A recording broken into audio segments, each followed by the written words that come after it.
Hi, I'm Rohan Mehta. And I'm Rakan Haddad, and we are both 17-year-old students from Plano East Senior High School in Plano, Texas. Did you know that 8 out of 10 prosthesis users live in the developing world? As we researched this problem, we realized that most modern prostheses do not address the issues in the developing world, like high costs and social stigmas. So we decided to create an upper body prosthesis that would specifically meet the needs of these people. Using AutoFusion 360 software, we were able to design a prosthesis that we would print with a 3D printer. Introducing the Humble Hand, an affordable 3D printed body-powered prosthesis.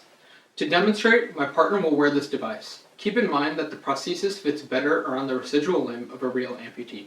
A cable attached to 4 synthetic volar tendons wraps around the arm of the subject to connect to a shoulder strap.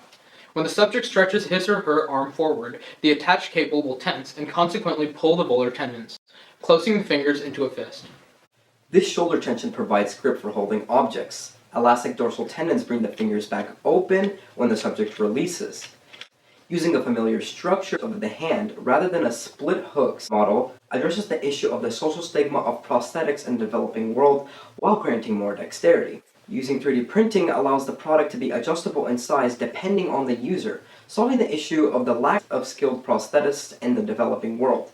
3D printing has also reduced the cost from $20,000, the typical market price of a body part prosthesis, to only $87. Thanks for watching.